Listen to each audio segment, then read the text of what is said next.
Hi everyone, my name's Leeanne Bond.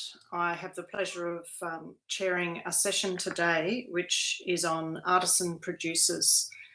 I'm a regional selector for Queensland for the Churchill Trust, and I have been for about 5 years now. I really enjoy my role and particularly this category, so lovely to be here. We have 4 presenters and we will have questions at the end. So please use the live Q&A button to put your questions in, and I'll attempt to get them to be answered for you. We're going to start with Craig Hardner. His subject is macadamia nuts, which is a great Queensland subject. Dr. Craig Hardner, who is a Churchill Fellow from 2012, is a Senior Research Fellow in Quantitative Genetics and Tree Breeding at the University of Queensland. His main research themes are conservation genetics of Australian trees and quantitative genetics of perennial, horticultural and forestry crops. Craig is a world authority on the genetics and domestication history of macadamia, an Indigenous Queensland tree that has been developed as a high-value tree nut crop. Dr. Hardner currently works with domestic and international breeding of macadamia, almond, mango, apple, peach, cherry, strawberry, eucalyptus and sugar. Please welcome Craig. Hello, everybody. First, I want to acknowledge the Yuggera traditional owners in their custodianship of the lands which I'm talking from today, Yurunga, and pay my respects to their ancestors and descendants. I also want to pay my respects to the Turrbal, Gubbi, Bunjalung, Tirrabalung, and Badjala people over whose country wild macadamia grows. I recognise these lands were never ceded and always will be Aboriginal land. Today I'm talking about macadamia, which yesterday Paul gave us a brief introduction to. I don't have my screen showing. Okay, so I have started my screen show now. Can you see that? Okay.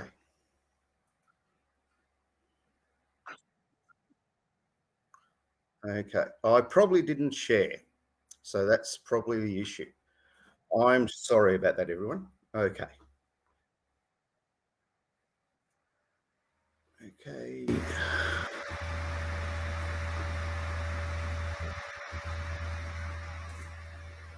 Now, can everybody see it?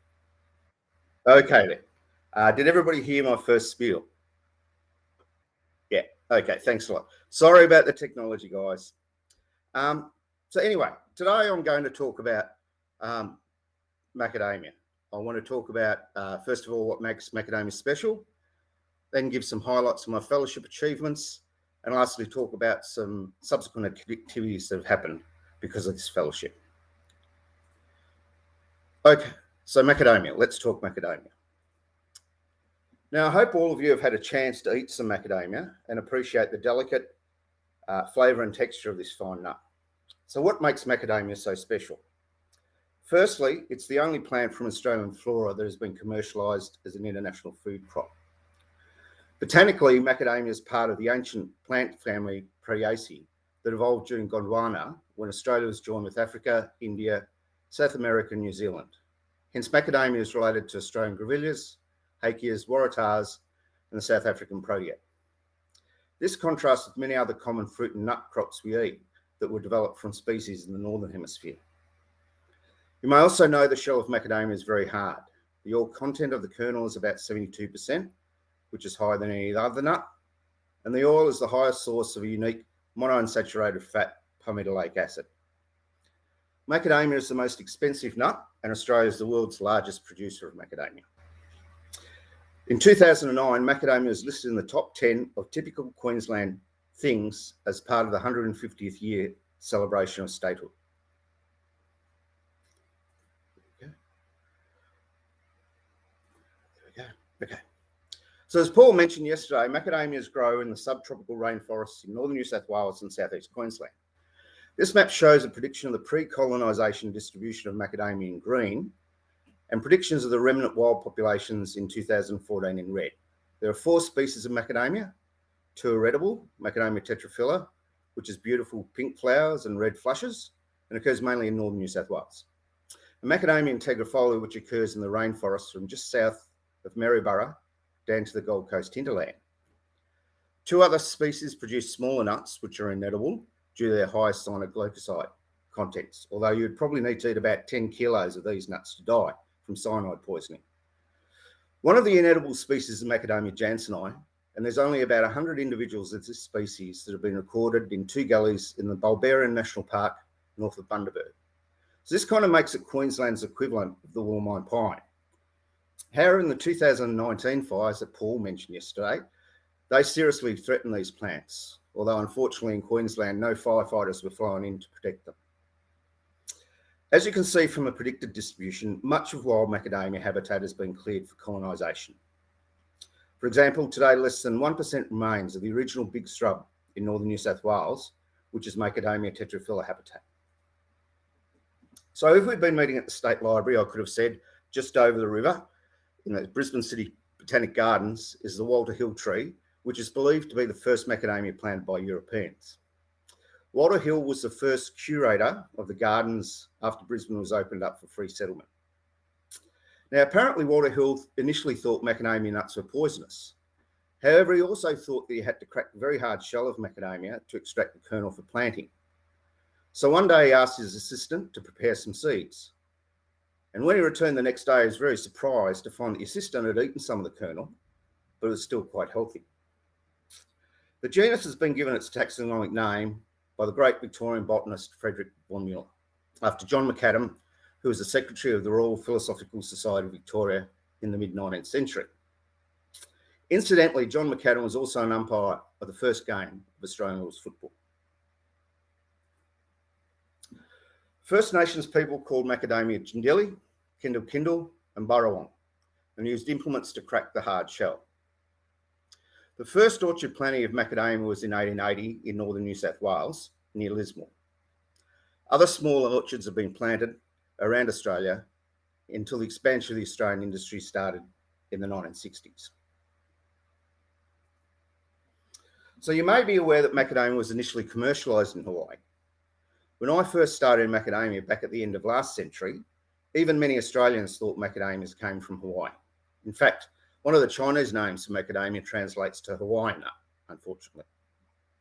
Macadamia was first introduced into Hawaii at the end of the 19th century, and following recognition of the quality of the macadamia nuts, commercial seedling orchards were established from the 1920s. Reliable grafting methods were developed in the 1930s, meaning elite performing individuals could be cloned, prompting the University of Hawaii to survey established seedling orchards for elite trees that could be developed as cultivars. Currently, we estimate there's about 70% of the world's macadamia production come from cultivars developed in Hawaii. In 1996, I joined CSIRO as a plant breeder, aiming to develop new Indigenous cultivars for the Australian industry. In 2009, we published a lengthy review of macadamia, which identified major gaps in the knowledge of the relationship among the domesticated germplasm in Hawaii and with the wild populations in Australia. So this set me on my path to my Churchill Fellowship. I want to acknowledge the fellowship was also used to leverage additional funding from Horticulture Australia, which was called then, a federal government funding agency, to extend the expedition to California and undertake genetic analyses, which I'll talk about later. So the motivation of the fellowship was to generate knowledge on history and genetics of macadamia domestication, to understand more deeply the heritage of the Australian and Hawaiian macadamia industries, improve use of genetic resources in breeding programs, and support conservation of the genus.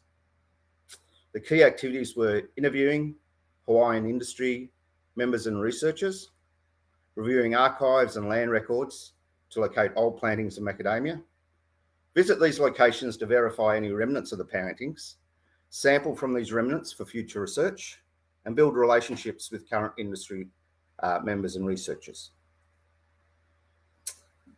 So during my search through the archives, I came across this quote. Professor John Beaumont was a horticulturalist at the University of Hawaii who championed the early development of the Hawaiian macadamia industry. In 1954, John Beaumont visited Australia to research wild macadamia populations. So perhaps the title of my fellowship could have been The Australian Nut in Hawaii. One of my major finds of the fellowship was the original book used by the University of Hawaii to record selection origins from the 1930s.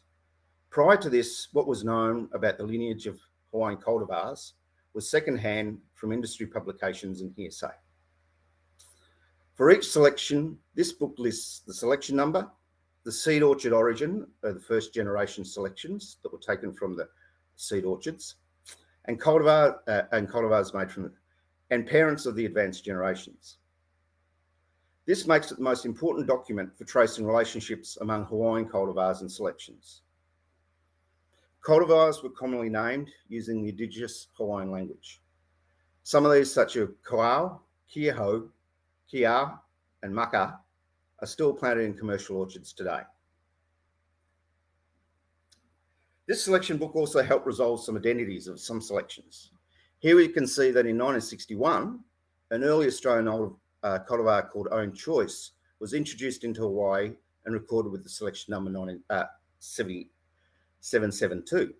Now, as Australian industry started to expand in the 1980s, Australians sourced Hawaiian selections for evaluation. 772 was one of those selections. What this selection book confirms is the introduction of 772 into Australia was actually the return of Own Choice, without the Australian industry realising the relationship. The next part of the fellowship was to identify the location of remnants of old plantings in Hawaii. The first introduction of macadamia into Hawaii was by William Purvis in the 1880s. William Purvis was also responsible for the introduction of mongoose and cinchona. However, there are different accounts in archives of Hawaii about how, when, and precisely where Purvis introduced macadamia and if any survived. Some records indicate he planted the macadamia in his gardens at Kukahali, which is in the northeast of the island of Hawaii. So to try and find the original plantings, I engaged with the local macadamia industry, who suggested I interview Bobby DeRagio, who's pictured in this photo here, who'd worked in the local industry since the 1950s. Bobby took me to a planting of a couple of trees about 4 kilometres from Kukahali. However, further historical research identified a property a bit further down the road, about half a kilometre, that was also suggested to be the original Purvis plantings, and leaves were sampled from both sites for later work. The most well-known introduction of macadamia in Hawaii was made in 1892 when Robert Jordan, who was living in Queensland at the time, sent seed to his brother, who was living in Hawaii, and planted them in his garden in Honolulu. Many industry documents suggest that the Jordan introduction was the source of the seeds for much of the early Hawaiian seed orchards. In 1984, it was reported that 1 in 6 of the initial trees that grew on this property in the early 20th century were alive. The address was obtained from previous publications and old land registry records, and we used to identify the precise location of the 1892 property. However, no macadamia trees were alive when I visited this area, although a large macadamia that appeared old enough to be offspring of the original trees was found growing on a nearby property. Interesting, while reviewing old industry publications from the Hawaiian industry, I came across an article by David Forbes from the 1920s, reporting that he'd planted on one of his properties a couple of trees from another large introduction of macadamia in the early 20th century, which had not been reported in the literature. Again, using local land records, I was able to track down the location of this property, which has since been subdivided. A number of old trees that are growing up on this property may represent remnants of the original planting. The Nut Ridge Orchard is generally recognised as the first commercial macadamia orchard established in Hawaii, and therefore the world. Hawaiian industry records claim that the Jordan introduction, which is only about 3 kilometres away, was the major source of seed for this orchard. The Nut Ridge Orchard was the source of many first-generation cultivars. When visited in 2013, the many trees were still surviving, but the orchard was overgrown. Now, as an aside, the current lessee of the property told me that he really likes the meat from the pigs hunted on the property, as they have a very special taste. And this is no doubt due to the high consumption of macadamia kernel with its high oil content. The Keogh seedling orchard was established in 1925 by the same company that established Nutridge. However, it was larger and used seed from different sources. The orchard was the source of the cultivar Keogh, which is probably the most widely planted macadamia across the world. However, it was very difficult to find information from the local macadamia industry on the precise location of this orchard, particularly because it had been abandoned for over 70 years. Nevertheless, one day, and I guess following Churchill's great wisdom of never give up, I was in a local museum reading transcripts of interviews undertaken for a 1989 book on the history of macadamia industry in Hawaii. And so what felt like a small eureka moment, I came across a transcript of the interviewer saying, "The first Keogh planting, I live on that land." The interviewer was Cherie Chase, and I was able to contact her, get in touch, and visit the old trees on her property. With her address, I was able to find the boundaries of the old orchard on old land maps, and thereby track down other remnant patches. The Bond Orchard was recorded as being planted in 1928 in the north of the Big Island of Hawaii. Macadamias are still harvested from this orchard, making it the world's oldest continually producing macadamia orchard. The last seedling orchard I want to chat about today is the Deshwanden Orchard. This is on the island of Kauai. The orchard is the source of two very popular cultivars, Keogh, selection 660, and Maka, selection 741. Interesting, many researchers have found the genetic signature of these two cultivars is very similar, with some suggesting they're the same individual. The University of Hawaii selection book records that Keogh was collected in 1948 and Maka was collected in 1957. In the selection book, the notation number 3 is used for both Keogh and Maka, but I haven't been able to find out any evidence to confirm they are the same tree. Prior to this project, the location of the Deshwanden Orchard was quite uncertain, with conflicting information in published studies. From discussions with local industry, I found the approximate location, which I then used to identify the land parcel. Like most of the seeding orchards visited, the orchard was overgrown and had been subdivided. Leaf samples were taken of some trees, the original trees, but Keogh and Maka couldn't be located. Much more detail of the fellowship findings are included in the report to the Churchill Trust. And in 1915, I published a journal paper to make the information more available to a wider audience. The fellowship was a wonderful opportunity to expand my knowledge on the horticulture and genetics of macadamia, but it was also an opportunity to delve into new areas botanical scientists normally don't think about, such as land registry systems and social history of the development of both Hawaii and Australia. I also learned that sometimes high-end Hawaiian shirts can be entirely acceptable at semi-formal events.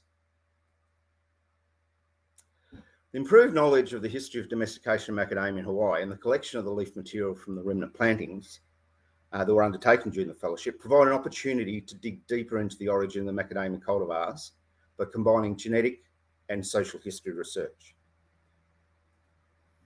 Oops. Now, I reckon 2 years ago, I would have had to explain a little bit more to some about this slide. However, I assume most of us by now have a general concept of how DNA can be used to identify genetic similarity between viruses and, in my case, macadamia plants. Here I want to give an overview of a paper published with a colleague. We use variation chloroplast DNA to trace relationships among wild and domesticated macadamia plants. The key with this chloroplast DNA is that it is heralded from the mother's side through the seed, and there is very little variation over generations, meaning we can track back through to the mother. The first step was to map the geographic structure of variation in chloroplast DNA among samples collected from wild population. This map overlays the location collections with the extent of the remaining wild populations. What we can see from this, there are 4 major groups of macadamia in the wild. The first one centred around Mount Boppel, just south of Maryborough. The second around Gympie and the Mary River. The third around Caboolture down to the Samford Valley and Mount Nebo. And the fourth from Mount Cotton south of Brisbane to the Gold Coast hinterland. The strong geographic pattern of this variation provides structure to help trace the wild origins of domesticated germplasm.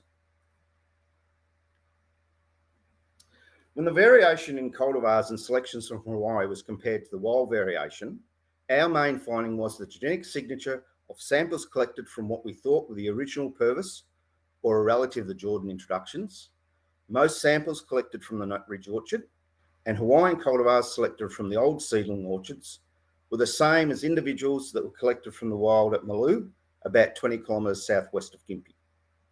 So this led us to suggest that Gympie, or Maloo, was the birthplace of the macadamia industry.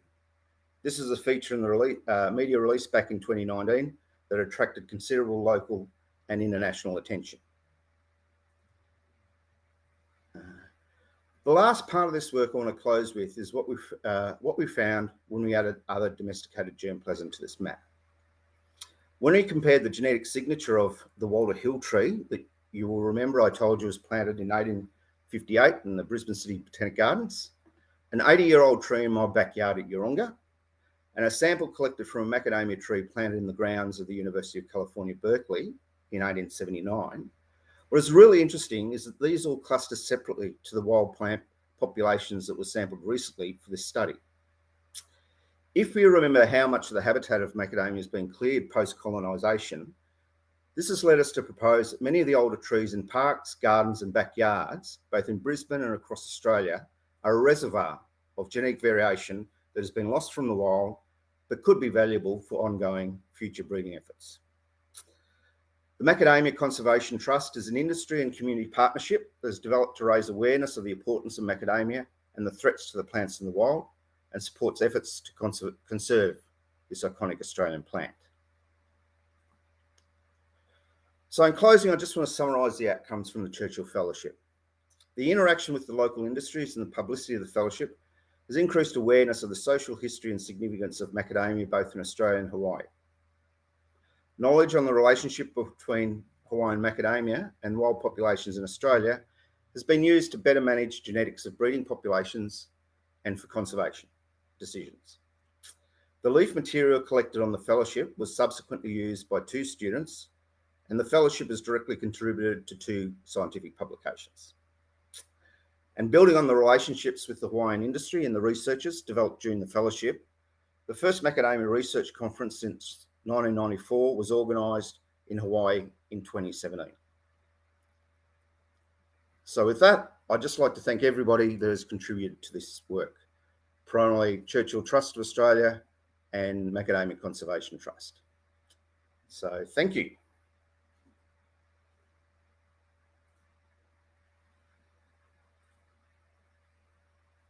Thank you, Craig. Excellent. We'll, if there's any particular questions right now, but we'll ask everyone in the audience to please put your questions into the live Q&A, and at the end we'll ask some questions. I suppose just as a comment from me, it's very clear that the personal connections that you develop in this fellowship were amazing, and the legacy that you've brought forward. So thank you very much. So we are going to go to our next presenter, and this one is John Arnfield. His subject is the huge change in the industry over 60 years.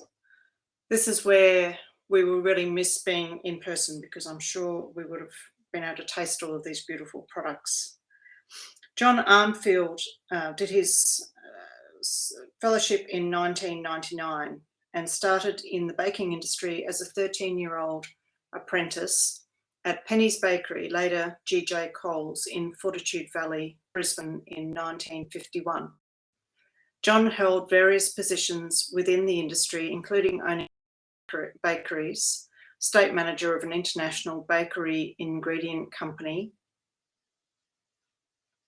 production manager of a very large food factory, and a bakery manager of the biggest supermarket bakery in Queensland.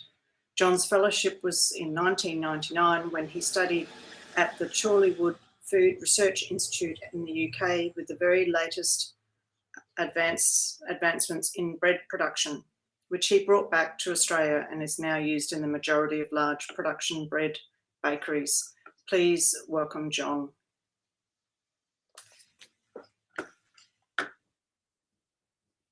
Hi, and welcome to this session. My name is John Arnfield, and I was awarded the Jack Sheeran Churchill Fellowship in 1999 to study the latest advances in pressure vacuum dough mixing in the UK. My presentation is the future of the baking industry, but before we can look at the future, we need to understand the past. Because of the short time allowed for this presentation, I will be concentrating only on bread manufacture rather than the whole diversified baking industry products as a whole. Baking around the world is often considered the second oldest profession known to man, and I'll leave it to your own judgment to consider which is the oldest one. Bread is still the staple food in the majority of countries around the world, albeit in many various forms. Indeed, there are very few ethnic groups that don't produce a bread product as part of their traditional diet. I started in the industry in 1957 as a 13-year-old first-year apprentice at Penny's Bakery in Fortitude Valley, Brisbane. In those days, as long as you had successfully completed the 8-year scholarship exams, you could legally start an apprenticeship, as apprenticeships were considered part of the secondary education.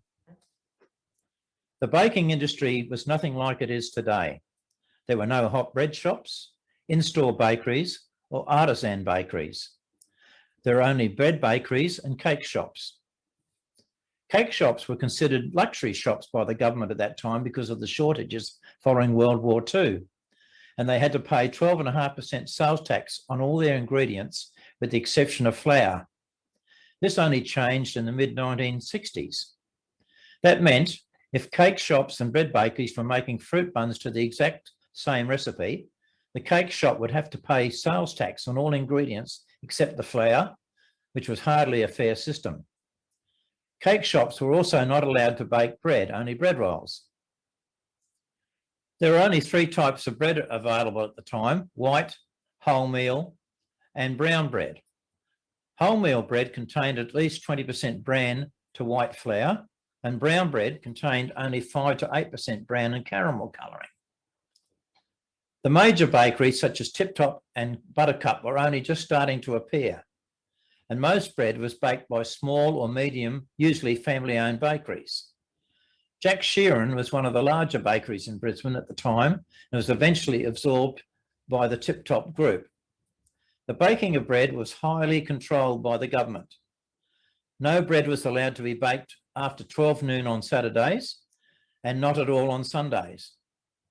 The price of bread was controlled, and every year the baking industry had to go cap in hand to the government to get a 1 penny rise in the price of bread.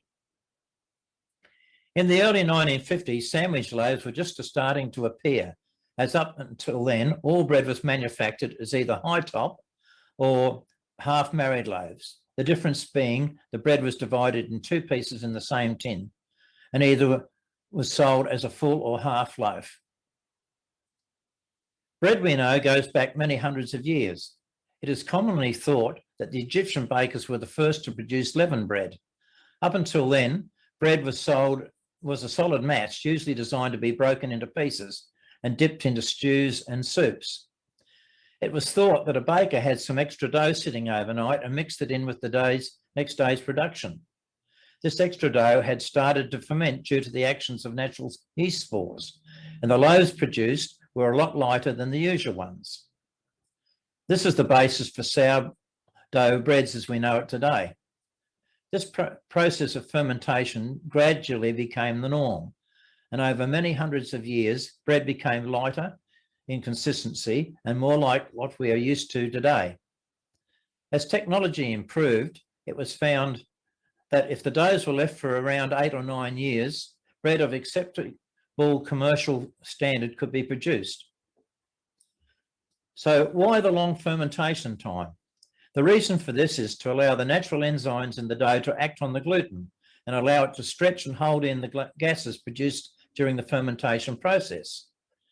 In the previous centuries and most of the 20th century, bread was produced by this method was the standard.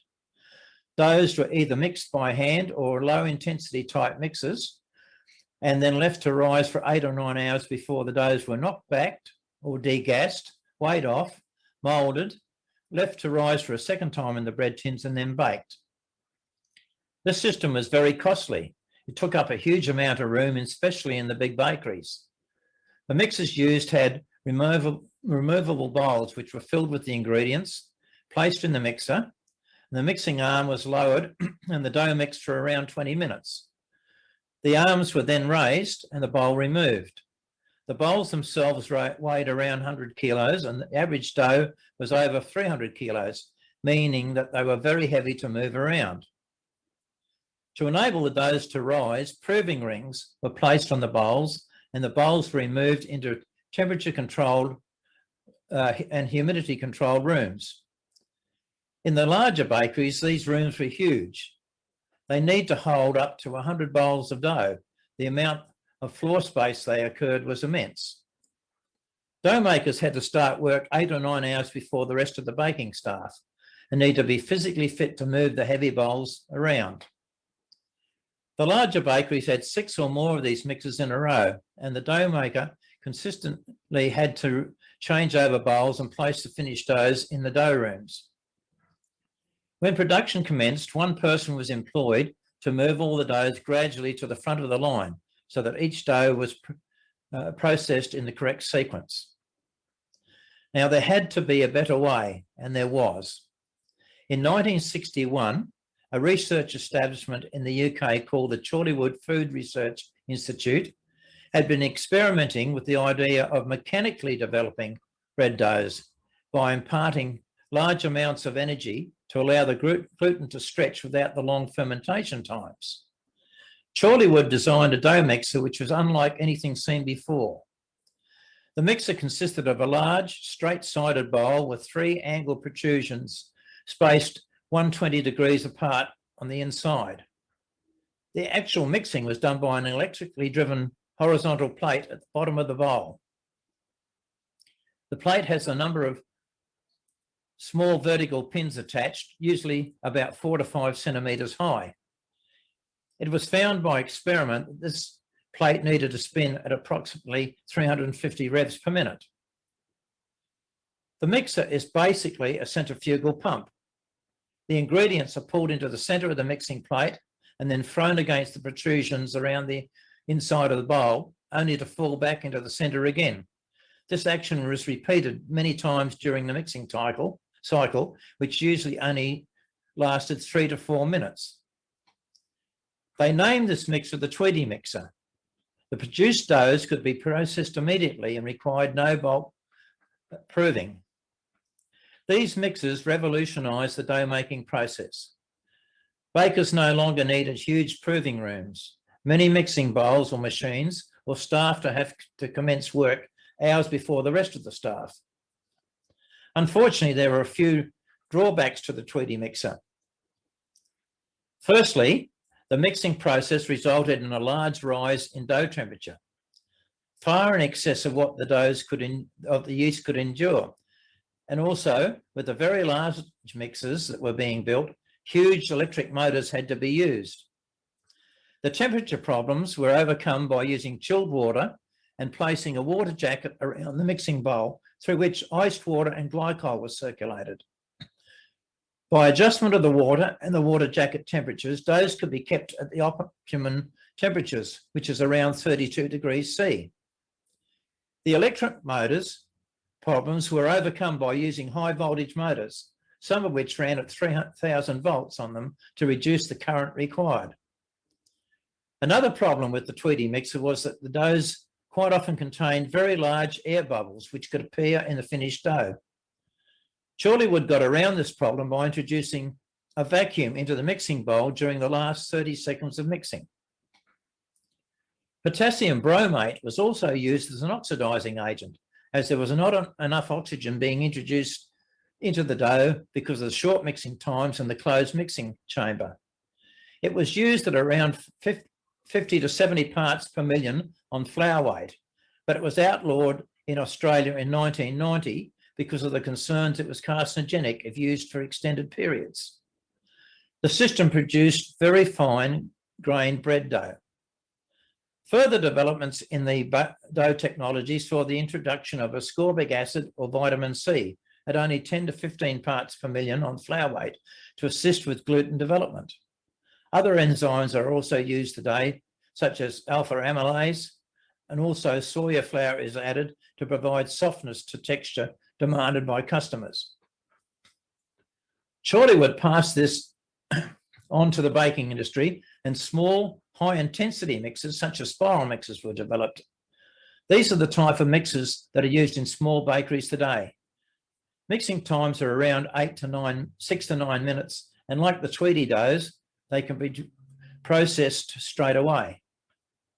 In the late 1960s and early 70s, we started to see hot bread shops and in-store bakeries appear. The Vietnam conflict was nearly over, and a large number of Vietnamese bakers migrated to Australia. These bakers had been trained in the French way of baking, and soon baguettes and croissants started to appear. Australians fell in love with these wonderfully light, crusty products. Our normal breads were still the white and wholemeal sandwich loaves, but other breads such as multigrain, rye, and gluten-free bread started to appear. There had always been a number of ethnic breads around, but they were mostly restricted to the people from the country of origin, such as Italians, Greeks, and Middle Eastern areas. But gradually our taste buds changed. Various food outlets appeared in every shopping centre: Chinese, Indian, Thai, Italian, and Greek restaurants gave Australians a different type of food. Bread of various types has always been part of these countries' diets, and it followed on that these type of breads would make their way into our foods. A walk through any supermarket today will give you many different types of bread products. Besides our usual run-of-the-mill sandwich loaves, we now have flatbreads, English muffins, ciabatta, focaccia, and sour bread doughs, breads, bagels, mixed grain breads of all types, and a huge selection of bread rolls. Sourdough breads are now gaining popularity in Australia. A number of artisan bakeries have spread up to make these breads using the same methods that the Egyptians used. A mixture of flour and water is left in a warm, protected place and allowed to naturally ferment. This is called the seed or mother mix. It is constantly fed with flour and water each day to now allow the natural fermentation to occur. A portion of this mix is then put into the dough mix with the other ingredients, mixed and allowed to rise before being degassed and processed into bread. The original mix is added to, and the seed mix is allowed to continue to ferment. There is nothing new under the sun. We are going back to where leavened bread first started. Bulk fermentation, long processing times, and bread with uneven and sometimes very holy grains. One of the things that the federal government did in 2009 was to legislate the introduction of a number of vitamins and minerals into all flour used to bake bread in Australia.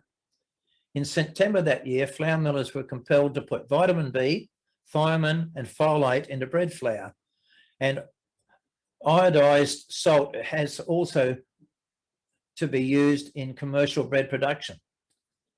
The idea of this was to overcome the deficiencies in the diets of many Australians, especially pregnant women. This continues today. The major bakeries have certainly lost a lot of market share. Nearly every shopping centre now has a bakery or hot bread shop. Sourdough bakeries are springing up, especially in the more affluent suburbs. The major supermarkets have had to adapt to the changing trends in purchasing. They now produce a large range of breads unheard of 10 or 15 years ago. The smaller chains of franchise bakeries such as Baker's Delight and Brumby's have suffered at the hands of the sourdough bakeries. Their franchise systems do not lend themselves to this type of production, as their philosophy has always been you don't need to be a qualified baker to run their bakeries. I'm sure that they will adapt their recipes to counteract the competition, but that will take time. The other product which is slowly making inroads into bread manufacture is gluten-free products. For sufferers of celiac disease and gluten intolerance, these products are very important.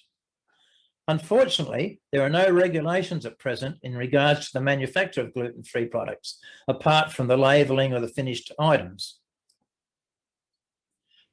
A true celiac sufferer cannot come into contact with even a minute amount of gluten. This was highlighted a few years ago when a major supermarket had to pay a large amount of compensation to a woman who suffered an anaphylactic shock after consuming gluten-free bread made in-house by one of their bakeries. The investigation found that the bakers were using normal bread tins for all other bread products instead of having one set aside specifically for gluten-free bread. But the main cause of this lady's problem was the bakery sliced the loaf through the machine used for normal breads. A small amount of breadcrumbs from the other products was caught up between the gluten-free bread slices, and when consumed, she suffered that attack. Since that time, the particular supermarket no longer produces gluten-free products, but purchases them from approved suppliers. Gluten-free products require specific manufacturing setups. They must be free of all flours containing gluten and keep bread tins, trays and other machinery just for gluten-free products.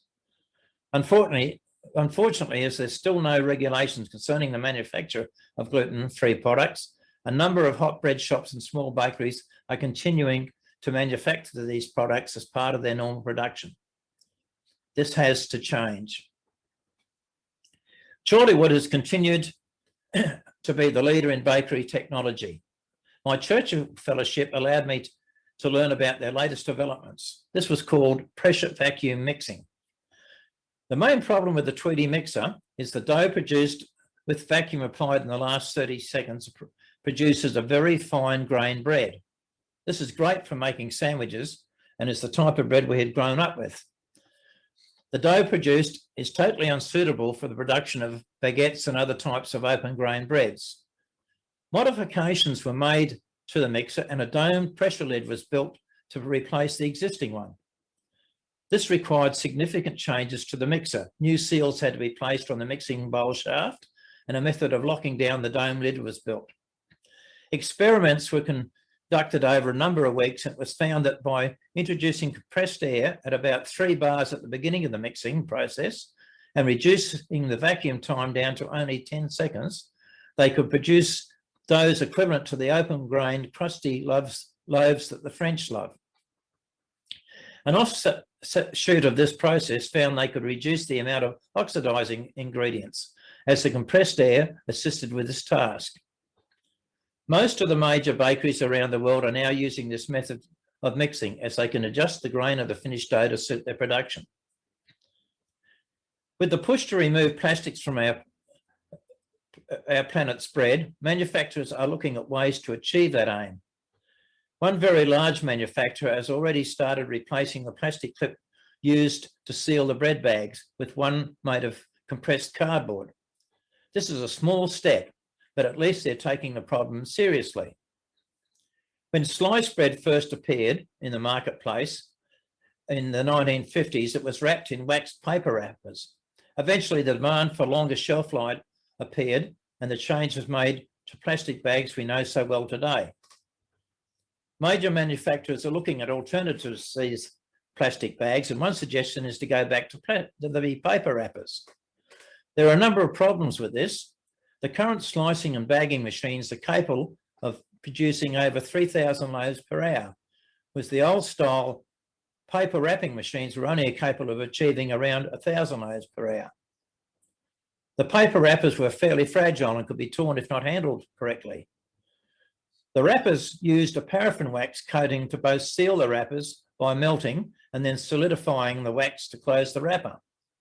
This required both heating and cooling systems to be built in the machine, which did the actual wrapping. This required more electricity than the current plastic bag wrappers and also more floor space in the factory. Paraffin wax creates a problem with the processing of the wrappers after use. Some councils will not allow these paper products to go into recycling. I'm sure that these problems can be overcome with better technology available today, and a better system of coating and sealing the paper will be found, thus reducing the need for plastic bags. Some large manufacturers in the UK have gone back to using paper wrappers. There's also a push to remove many of the chemicals in our daily food. One of the chemicals under investigation is a product called L-cysteine. It is used extensively in commercial bread manufacture as a dough improver. Unfortunately, it is manufactured from the feathers of chickens and ducks, and more concerning, from human hair. A large amount of this product comes from China, and it is collected from barber shops. Commercial bakeries, both large and small, all use what is defined as bread improvers. These products contain a number of chemicals in a base mixture of soy flour. Because of the very small amounts of the additives, the mix is bulked up to allow the baker to use the improver at about 1% of flour weight.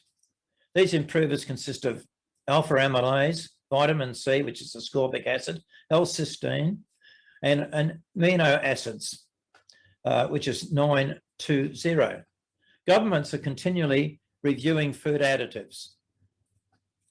Sourdough breads, if made correctly, do not contain any of these additives, so are better alternatives for people with allergies. Unfortunately, once again, there are no regulations at present governing the production of so-called sourdough breads. We are very fortunate in Australia to have such a diverse range of bread products. I feel more and more artisan bakeries will appear as we continue to enjoy the newer products. The industry is suffering from a lack of trained staff. How we overcome these staff shortages, I don't know. The whole baking industry is suffering from a lack of qualified people. A lot of kids today are not interested in having to work at night time or weekends, and the number of apprentices joining the trade is getting less each year. Maybe incentives from the government to encourage more kids to take on the trade is one answer. Getting high schools involved in showing students the joy of producing products by hand and enjoyed by so many may be an advantage. Unfortunately, in Australia, bakers are just considered another commodity provider. Very few people give thought to their daily bread. Other countries around the world hold bakers in very high regard.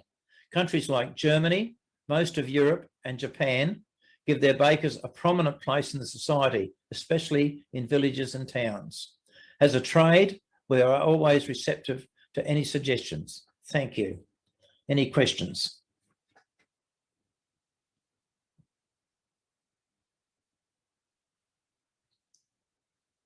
Thank you very much, John, and thanks for the prompt there to ask questions. I've just put a note in the discussion forum. Please don't use that. Use the live Q&A tab to ask any questions.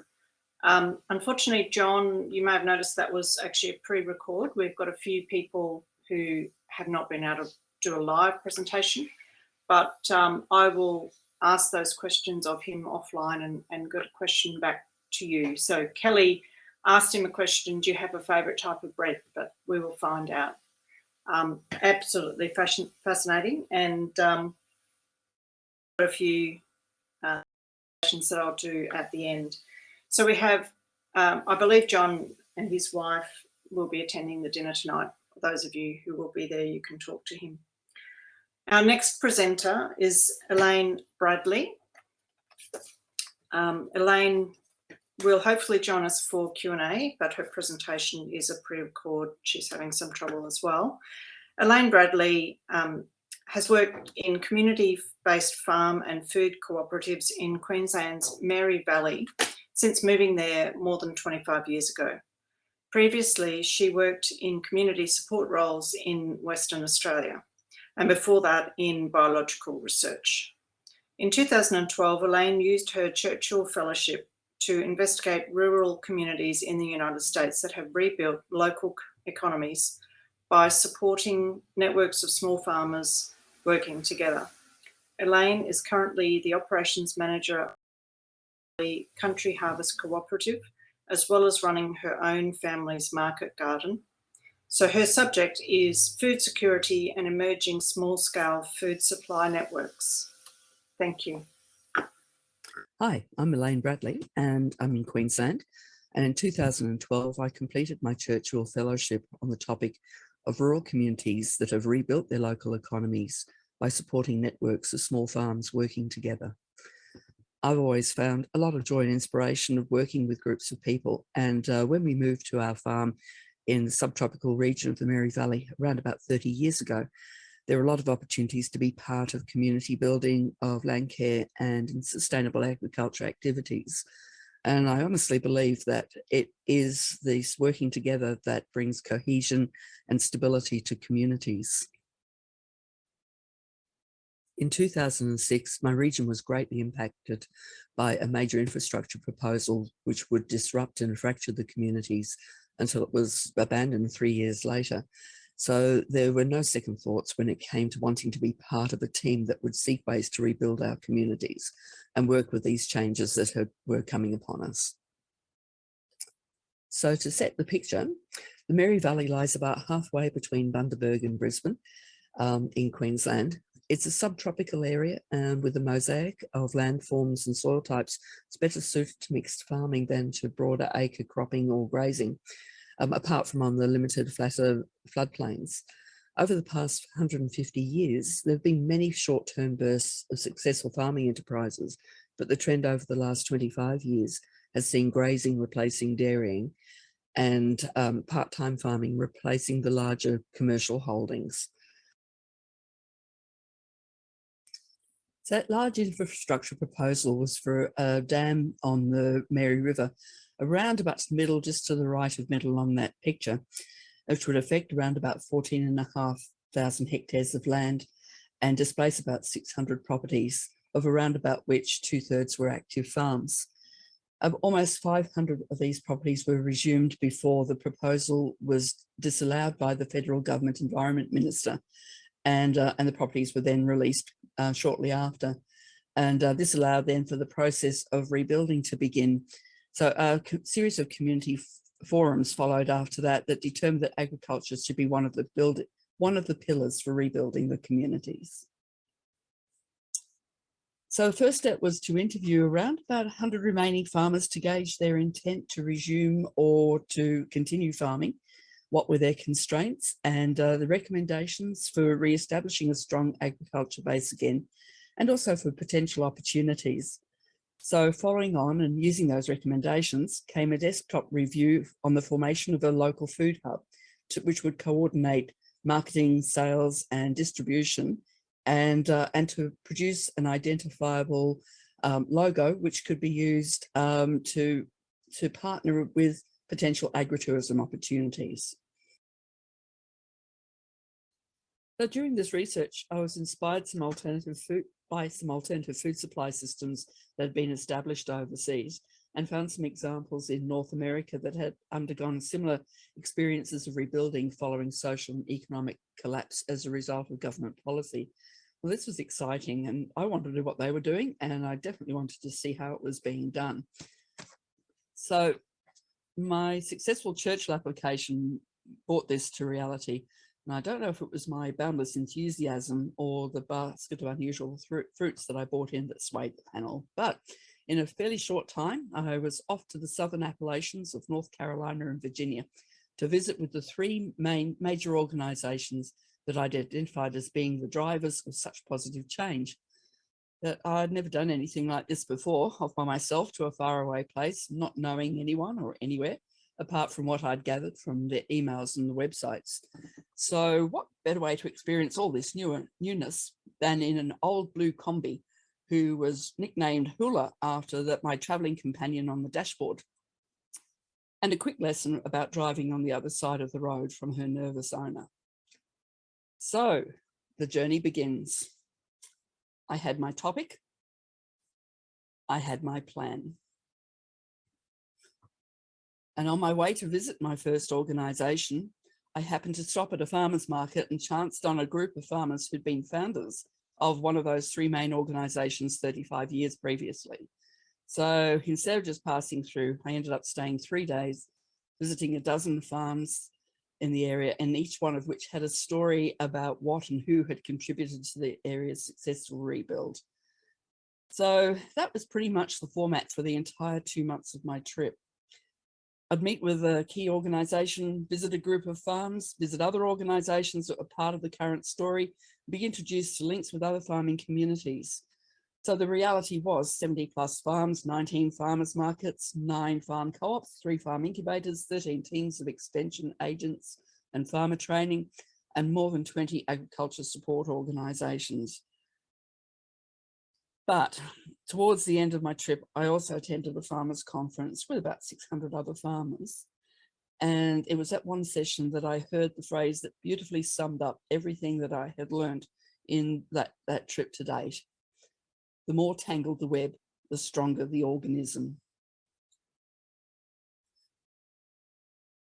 So how could this translate to within our own community rebuild? So before my travel, the proposal for a local food hub outlined a plan to work with stakeholders to create an environment of mutual support and collaboration, and a business plan that was based on coordinating crop production to meet an identified demand. But after completing my trip, I concluded it was unlikely this approach would succeed as a starting point based on the experiences that they'd had in the Appalachians in those earlier days. The concept of a highly structured business could be too rigid, and whereas a more fluid approach would be more appropriate for an industry with such a high level of unpredictability. In the end, it was decided that a cooperative could be a better model than a company, primarily because its wider owner base could provide a greater degree of resilience. So Mary Valley Country Harvest was formed in 2013 with the aim of being a cooperative of small farms working together to supply local produce grown with care and with sustainable land management practices. So it's hard starting out on your own anyway, as an individual farmer, and the idea of a cooperative was to hopefully make a little bit easier for people to ease into the business of farming. Like larger retailers, the co-op sits between the grower and the customer, but the difference is that it doesn't take out the profits. Our measure of success rather is the amount of members' produce that is handled rather than the amount of profit that the co-op makes in that process. So growers net 80% of the sale, and the remaining 20% gets used for administration and distribution. And any accrued funds are used to purchase shared equipment such as a cold room, storage container, large printed market marquee, and for funding training. So unlike a company, each member has one vote, no matter how many shares they hold. And rather than the top-down control of a company, in our cooperative, there's a board of directors that manages the routine activities, but any major decisions are made by the members at that time. But it hasn't been an easy path. I'm a control freak who likes to micromanage, and a cooperative is a difficult structure to work within because it means surrendering a lot of control to uncertainty. However, it's the same fluidity that supports an organisation is likely to be more responsive to change. And it's a bit like mustering cats and trying to maintain good working relationships between very different people. But ultimately, it is about the people and not just about the products. Now, there's always people coming and going within a co-op. And when the land purchase for the dam proposal was released for sale, there was a huge influx of newcomers to the area, generally with little knowledge of land management or of local conditions. So the co-op was able to offer a forum for exchange of ideas and opportunities so people could hook into local knowledge and reduce the amount of reinventing wheels, and also then creating a network of contacts, skills, experiences, and resources. So over the past few years, we've had people with excellent marketing skills, enthusiasm to create niche products, professional horticulture expertise and healthcare qualifications, or just an abundance of natural gardening skills. There are lots of people keen to be part of a local food movement and living gloriously off their farming pursuits. But like farming, working together doesn't suit everyone. There has to be willingness to be part of a collective approach and a culture of giving as well as receiving, and of mutual respect and of trust. We may not get it right all of the time, but the principles of working together cooperatively underpin whatever decisions that we make. So for us, we find that a group of 30 to 4 active members is probably the most sustainable for our current level of resources, especially for effective communication and the ability to react to change. And this also applies to our sales aspects in that we have 2 market stalls on a Saturday, and we have one other day of the week where we supply to, we have an online market, and we supply to cooperatives of family groups and to food service businesses on that day. This ability to respond has never been more valuable than over the past 18 months with the challenges of the economic and social uncertainty brought about not just by COVID-19, but also with the bushfires and drought of the 2019-2020 summer season. So we've been able to find some opportunities in amongst all of this. So the co-op is now an avenue for mutual obligation placement, and it's been wonderful to be able to introduce people with different experience and skills and their own network of contacts into the group. So the other thing that we've found is landowners who have lost their off-farm employment have been able to use their extra time to increase production from their properties and to be able to implement new skills in what they're doing too. Our business models had to change because our standard delivery options and markets ceased to operate. But through our expanded networks, we've been able to fit into different market segments that have remained very good options for us, not just for sales, but also for building relationships with loyal customers who share our values when it comes to producing food. It's not just the co-op as a whole that's had to respond to these changes, but we've noticed that quite a few of our members and our customers have also had to respond in pretty drastic ways. One of our members is a touring and recording artist, and she's now become a pretty fantastic market gardener. Another one of our customers has had to make some very big changes to the ways that they operate. And we've been fortunate to be involved in a new market, a new weekly market that has grown a lot over the past years, and to the extent that it now takes up probably around about half of our sales each week.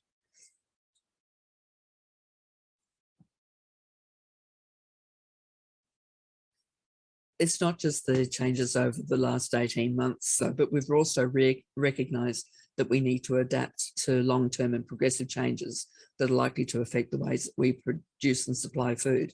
And it's not, these aren't just impacts that are affecting us, but it's a whole food system facing changes.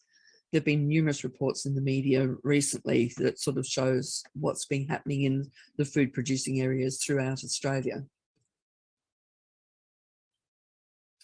Changes in climate conditions are also bringing in challenges such as new pests that can devastate a crop until we know what it is that we're dealing with, by fires in unusual places, by the droughts, and by wind damage and hail damage. We've already looked at what happens locally and done a scientific analysis of climate data that are affecting crops in our local district here, including water accessibility, seasonal shifts in temperature and radiant heat, and other stresses such as increased fires and flooding.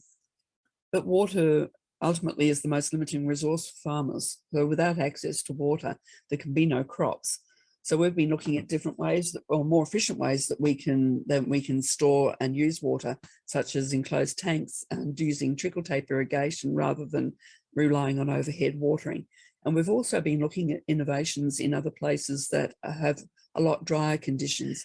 We're also changing the way that we do things on our farms if water is limited. So some of our growers have used times to introduce livestock into their system rather than doing cropping. Others reduce the amount of crops or amount of space that they're working on at a particular time, and others the timing of when they're actually growing. So they might take periods of time off during the year when water on their property is scarce. So the milder winters and hotter spring summer seasons also mean adapting to more resilient crops and better planning so we can maximise production over shorter periods. The added challenge here, though, is bringing our customers along with a journey to value and adapt to different foods as well.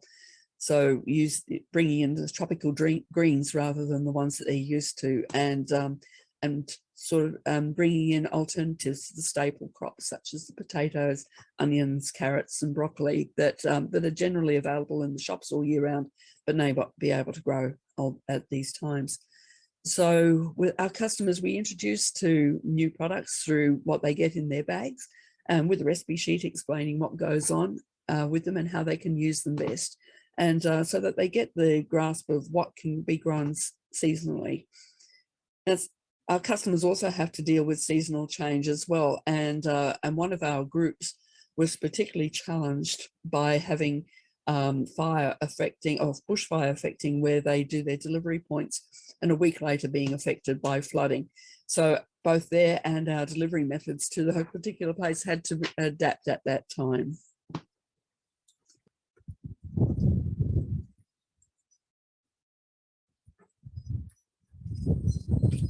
So our story may not be perfect and may not suit other areas.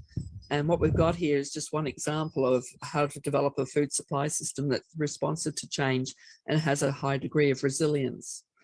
But in recent times, we've experienced rapid and unpredictable change, and all we can do is confidently predict that there's a lot more change to come. It's important to encourage and support existing and new farmers of all ages and skills, of experiences, of property size and other resources, including time, and encouraging to be part of a network, because going on your own can be really tough, unrelenting journey. But it's also up to each farmer individually to decide what is their preferred strategy to manage rapid change and progressive longer term changes, and to be able to move in and out of a food supply network as most suits their situation. The best we can offer is give them something they can come back to when they are ready and able.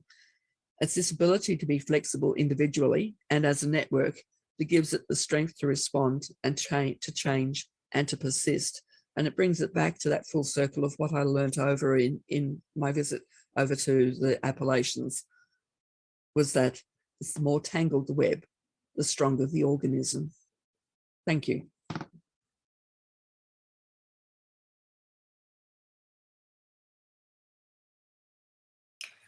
Thank you, Elaine. That was wonderful. We unfortunately have not been able to bring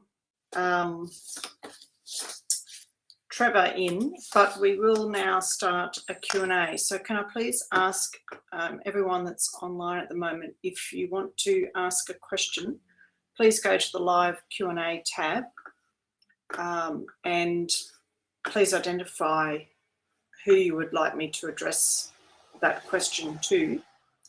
And I've got Craig in here at the moment, you should be able to see.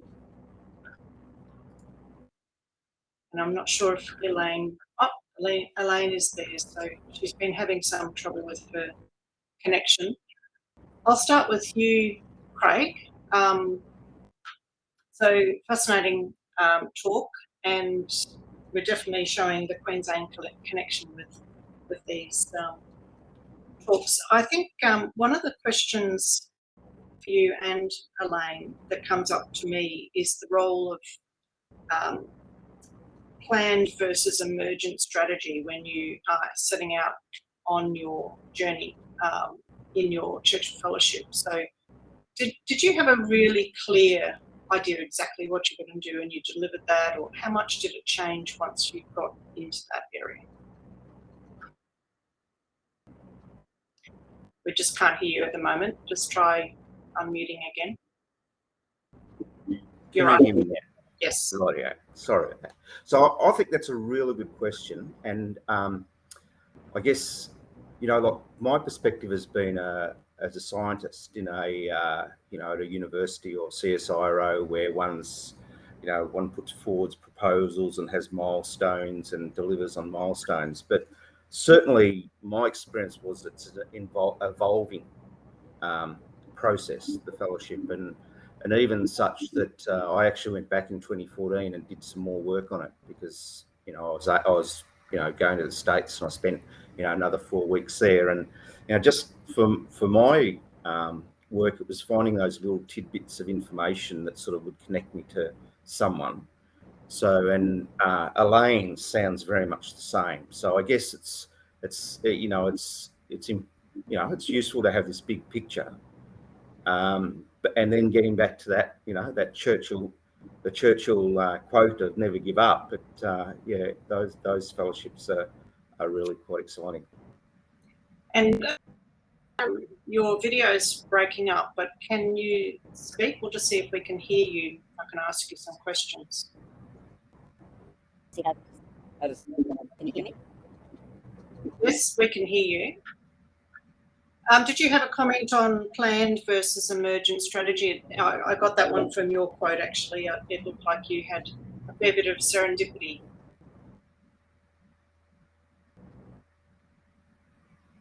It was very definitely quite because they put out as the drivers of, but no, there's a lot more to it than that. That's been so did that travel, and I'm still a lot of the stuff that I learned there even more. So it's good to have that, to be able to say, well, this is what I would like, and then if it does go, step in and take shots to be able. And find that there were a lot because they were with areas they went to, but their ways of tackling were quite different.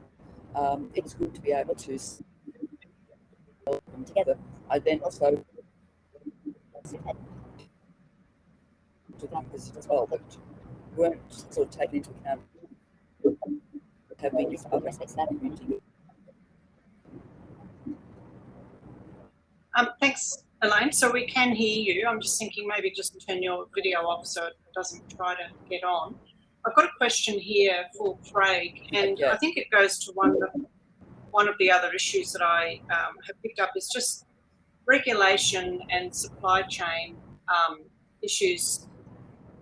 Question here: future of wild populations of macadamia. I think it was also picked up in the other presentations, but we think of things as planned and industrial agriculture. What's the future of wild populations of macadamia? Yeah, thanks very much. It's nice to have the opportunity to sort of impress upon the audience the importance of macadamia and the vulnerability of the populations that are in the wild. I mean, Elaine would know actually that the Mary River Valley is probably one of the largest remnants of macadamia. And I think the figures are about 95% of the remnant macadamia is on private property, which is not a problem, but that brings in an additional layer of work required to help in the conservation of those. And so hopefully some of our work has demonstrated that there is a gap in what was there. So I think there's the fires that have developed in these areas where they weren't before. Like I talked about the Jansoni population, and we talked the Mary River Valley has had fires that probably wouldn't have occurred there much before, and the subtropical rainforest system, as Paul was talking about yesterday, isn't really adapted to these fires. So obviously there's climate change going on, and there's obviously need to try and identify these populations and work out strategies to put in for their conservation. So that's what pretty much the Macadamia Conservation Trust is really trying to invest in. So a lot of on-ground works with the local communities. Okay, and I think that's another key area I picked up in climate change. There's two issues. One is mitigation and trying to reduce the effect we're having, and the other one's adaptation, which in agriculture is a live thing, and there's no real dispute, I don't think, that it's actually happening. So any other examples of adaptation, both from you, Craig, but also Elaine, the effects that people are seeing, and anything that they're doing to reduce our impact?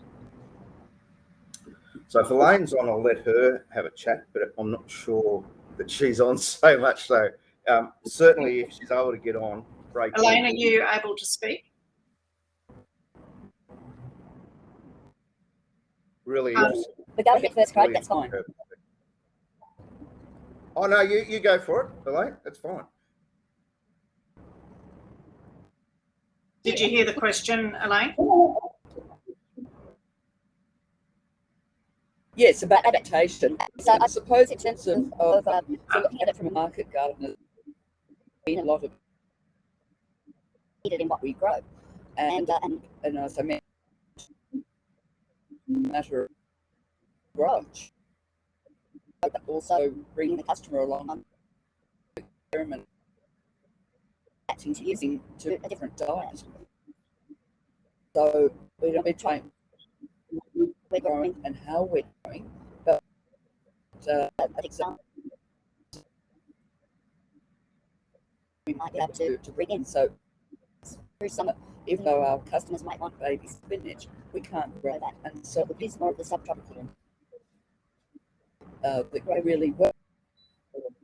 slightly different. Texture to them, they still take, and Then the same thing is maybe things like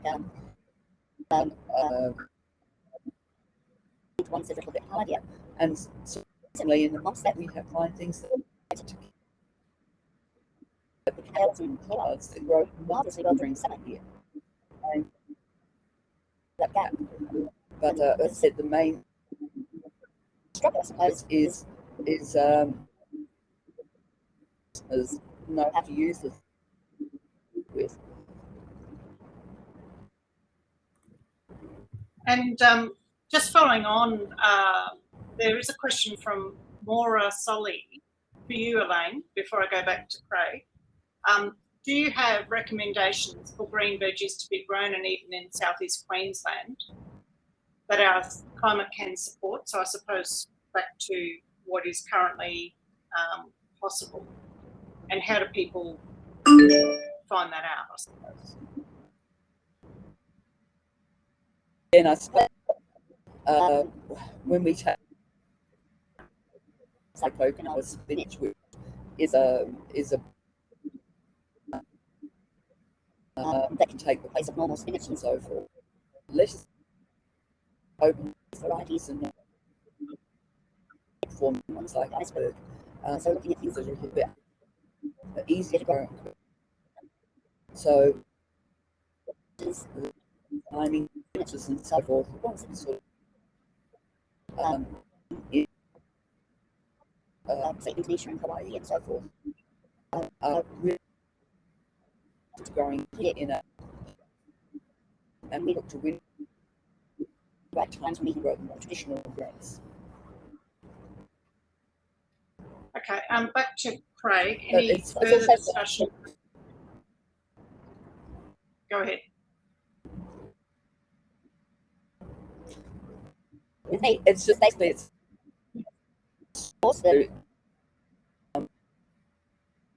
themselves. so There are a few places around it. are able to supply some really good quality seeds.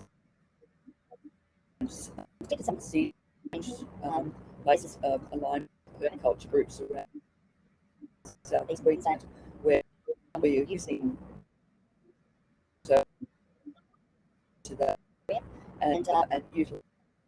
So they're the ones what's when how and really just talking to other people about how they grow.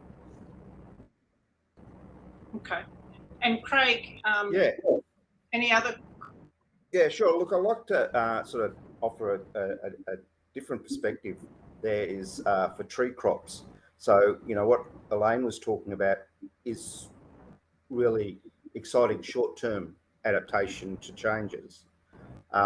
Climate change is probably even a little bit longer timescale than, you know, what Elaine is talking about being able to adapt to. I'm making those assumptions. But, you know, something like a macadamia orchard is 40 years old, 60 years old before probably they're turned over. Now, that raises questions of, where if you're planting macadamias today, which is happening quite a lot, it's quite a expanding industry. Where do you plant them? And with those ones that are sort of around Bundaberg, well, probably there were some plantings that were done in Emerald over the last 10 years that now the industry is sort of withdrawing from. And I think that's, really that's because essentially the warming of that area has mean that even though they can irrigate there, they just can't get the water on for the plants to be able to avoid the stress. So I guess the bottom of that, the summary of that comment is that tree crops probably suffer from this inability to respond quickly. I mean, I've working with other crops, something like peaches in southeastern US, visited there the last 5 years or so quite regularly, and just before they were normally going to flower, they'd already flowered. And with those crops, you're getting chills coming in and killing the flowers. So, quite a massive impact on productivity, and no doubt due to this change, warming of those environments. So, tree crop, I guess, common as tree crops have got this sort of long-term issues about them. And it sounds like a parallel with the wine industry. We hear a lot about people in that industry deciding what varieties. Sure. Yeah. There's a question here. Are people still asking for samples from macadamia trees in Brisbane backyards for research or conservation? So I think the first thing is that it's important to understand where some of these old trees are. So it's ideally the really old, quite old trees we've got. So my tree, I reckon, is about 80 years old, because I sort of, one day I put it, someone said to put it into the analysis, and I did, and then, it got these results, and I went back through the aerial photographs to try and work out when it was actually planted, and I think it was about the 50s. But particularly if people know of trees that are around the 20s, planted in the 1920s, that would be really, really useful knowledge, and maybe not immediate knowledge as in sampling, but just to get a record of those. So if anybody does know of any of those trees, even say planted before the war, my email is craig.hardner@UQ for University of Queensland.edu.au. Really interested to hear anything about them. So maybe back to Elaine, if you're still able to speak with us, and I'll come back to Craig for the same comment. How has the local community coped with the pandemic, both locally and national impact? But in particular, have you had, population changes, more people interested in, their food security? How has that changed?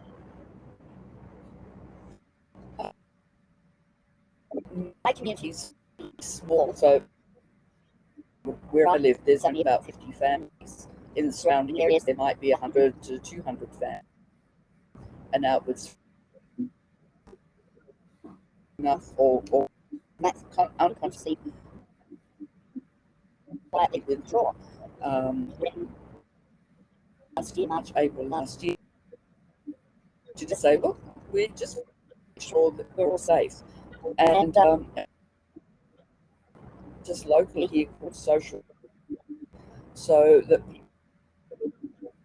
produce, but also just to sort of keep an eye on everything, particularly people who are at risk, invite them to sort of come on, just to say hi from it, just to make sure that people are all right. So I suppose that sort of really went out from the very early stages, just to make sure that everybody was and doing all population change up where it was obviously visitor numbers. The population itself is fairly stable anyway. A lot of the area. I think that with regards, we became busier than we've ever been before. They were getting a bit bored sitting around. I found because it's still. We can hear you. But Yep. Keep going. okay, that's good. But my workload as the coordinator of production more than tripled. We're doing fresh food. We do better. We found more distribution places, and we more way distribution. In we customers come so that they could have that time with bring it to them, but they still wouldn't eat the stuff of it. And that kept right up until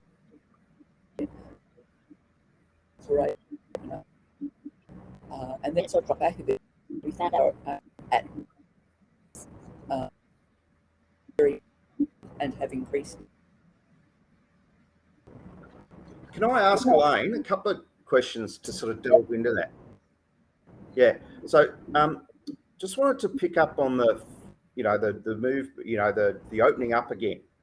And so you said that you developed some my understanding is you're saying you developed the online sales, and that was a sort of expanded or took some of the gap of the farmers markets was when they weren't there. But then as the farmers markets opened up, with the general population becoming, I guess, a lot more local focused, do you think there was an added interest in that local produce through the farmers markets? And I think some of it was of trying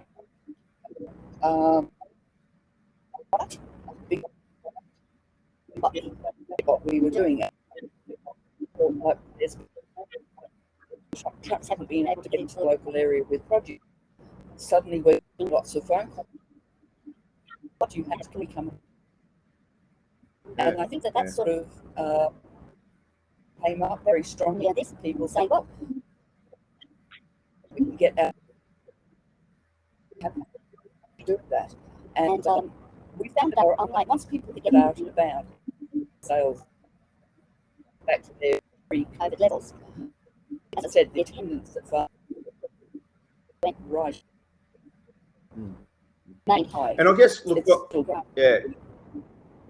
And what I'd like to say, I mean, I was wanting to say it during my presentation, but we really must feel for all those people down in Victoria and New South Wales that haven't been able to get to those states. I mean, we've been extremely lucky here that we have been able to, do what you've talked about. But I wonder, on a, like it's not us, but on this bigger picture, I mean, a lot of there's this obviously this emerging area of small producers, farmers markets, whether there's some work to actually understand what have been the consequences of the pandemic, how some people have been able to adapt successfully, what have been causes for them not to be able to adapt. Anyway, ideas. Yeah, no, I think that. I think there's some that sort of that. I mean, for places like Victoria, New South Wales, we've got who boxes, and now they can only operate on a small basis, not only developing those net between the neighbouring farms or whatever is could be that. Elaine, there's another question here that I have, and it's also a question asked just about pricing decisions in your cooperative, and as a company, do you set the pricing or do the growers, and is the pricing higher or should it be higher than store bought? Should people pay more? How do you see pricing? Okay, price is sort of with a group of people. Like the co-op, we developed a set of the size of bunches or packets, quality levels, and we also then look at So when it what we're also offering is something that is most of us are offering product that is grown to organic standard, and pricing of it would come in quality product that you would get from a shop, a normal shop. We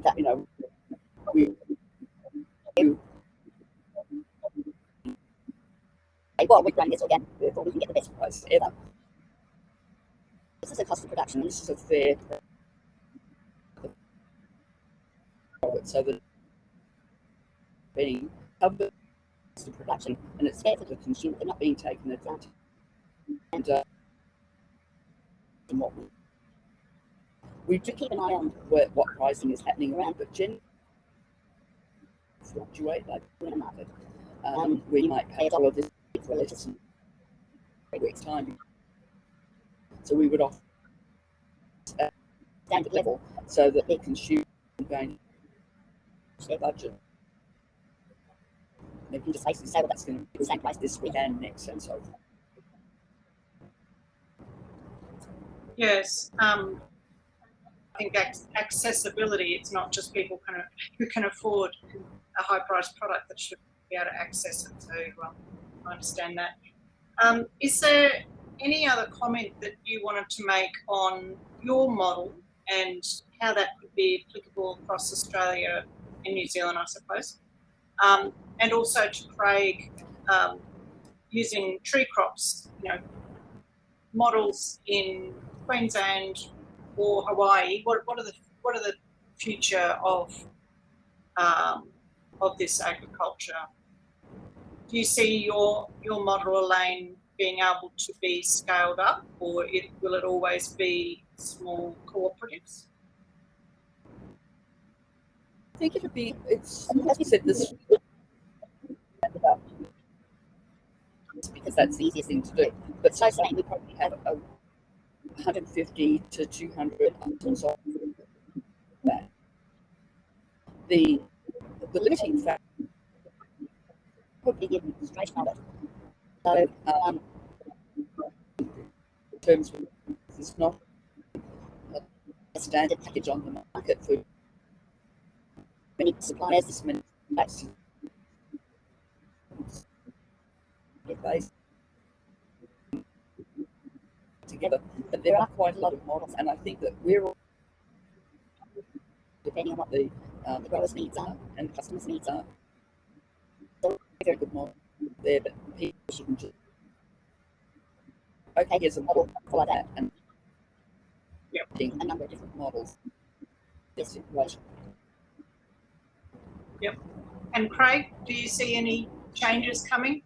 Sure. Look, yeah, thinking about your question, putting alongside the question to Elaine, and I guess in terms of macadamia, macadamia is reasonably unique, that it's a really high value product, but it's sort of like a commodity that the growers don't get paid for, and consumers don't make choices based on particular varieties. So there are segments in the industry for small growers, and there is a little bit of direct grower to consumer distribution.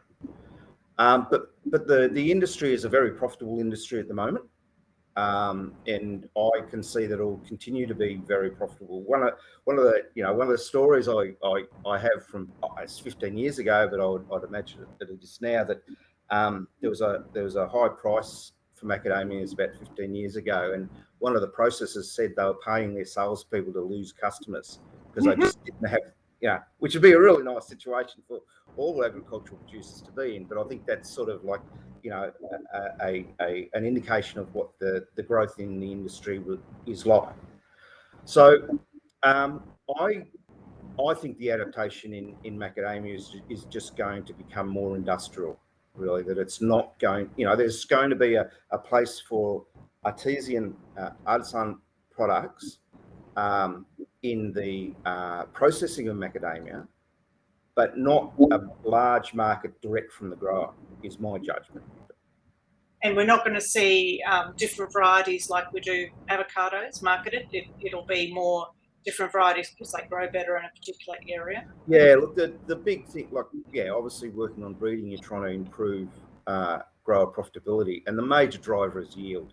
You know, like they just, you know, if you just produce more, they'll get more for it. I mean, there's obviously resistance to insect damage and a whole range of those things that impact yield as well. And a lot of the focus on in the quality aspects is really how they manage post farm. There's not a lot of that on-farm management that severely affects the quality. I mean, there's a little bit of an area, but you know, processors help work with growers to tidy that up. But it's really the management of them post-farm that impacts the quality of them. Is my. We've got a few more minutes. There is a vote going on in the Q&A for a big macadamia at Hippie. So I don't know if you're going to put that on your list of things, but maybe I'll just make a couple of comments on John's presentation. We don't have him here to ask questions of, but I really was struck by the regulation side and just watching this history. I remember not being able to sell fuel. It was when I was looking after service stations in the late 80s, and you had to drive around and look for a service station that was open. So not being able to bake after 12 noon on Saturdays and not on Sundays, you know, we sort of remember those days, but it's long gone. But to hear him talk about the invention of sliced bread, I mean, we talk about the invention of sliced bread, but he actually showed us how that happened. I picked up something just about contamination, which is obviously still an issue, the gluten-free, and the consequences of not understanding where that can come from. And the waste, plastic bags, I had no idea that, you know, the industry is looking at that. So I will talk to John tonight, but just in closing, we're almost through our time. Both to Craig and Elaine, what would you say your legacy you would like to following on from the work that you've done? What needs to change? Is there anything that still needs to happen?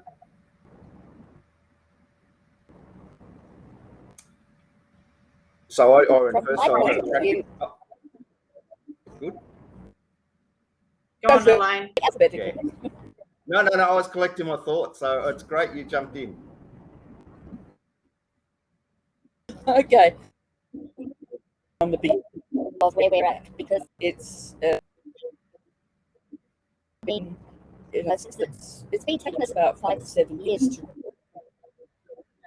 put it together and get. And I think that I'm about ready to step from my role in co-op, in the operations side, in more of a role with people who are doing stuff and sort of really working on knowing your brand and can actually produce. And that's where I'd like to see is really getting people what they can do, and like not trying to meet unrealistic expectations. And again, I'm sort of talking on it from a very small group of. It's we had the potential to. We have a, and I think that had I thought of that more in the first sticks, in the first couple of years, and then improve maybe now. Okay, thank you. Great learning. It's definitely Craig, have you thought of it. Yeah. Okay. Look, I want to push one hobby horse and then talk about 2 others. I mean, I find it amazing that we've got this amazing plant. Obviously, I'm biased, but this amazing plant that's really rare up in the Bulbaran National Park. It's threatened by fire. It's an ancient plant, and we don't do the same thing as what we did with the Lornite pine. I just find that amazing that, and that's, part of that is marketing of the plant and the awareness of it. And so, so it's not just that macadamia species, it's a number of them. But, to me, it's just a unique plant because it's got this connection to industrial agriculture, but also it's a nation. Anyway, so that's one hobby horse. The second thing is that, I mean, I've been interested a bit, but it really awakened me the excitement of marrying social history and industry development. And I know, you know, in the macadamia community, there's an older champion of the history that's writing a history about it. But there's a ton of stories about macadamia. For example, Elaine, I'm not sure, but there's a guy, Norm Grieber, that was in the Mary Valley that developed developed grafting in Australia, and then developed a lot of others. So that's the second thing. And then the third thing is that the work has sort of shown that it's quite a limited gene pool that the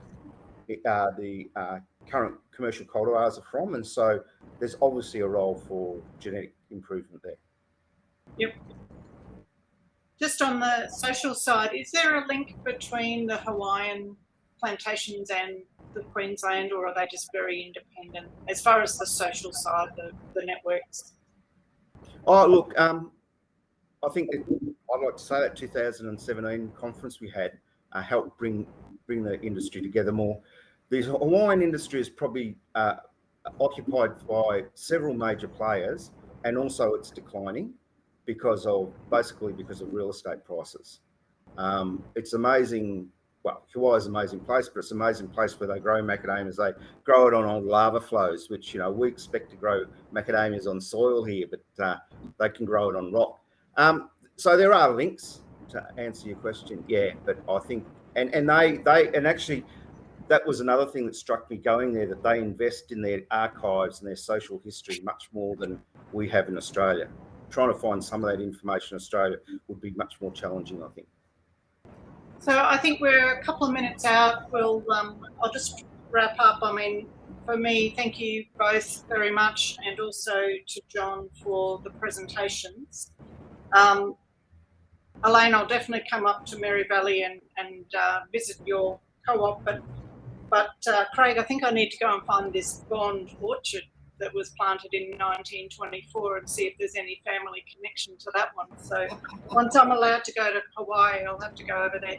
So thank you very much, and particularly thank you to the attendees who have stayed with us, and apologies again for some of the technology issues, but I think definitely a worthwhile conversation, and I really enjoyed the Q&A. Thank you very much, and see you after the break. Great. Thanks a lot, Elaine. Thanks, Leeanne. Thank you. Thank you.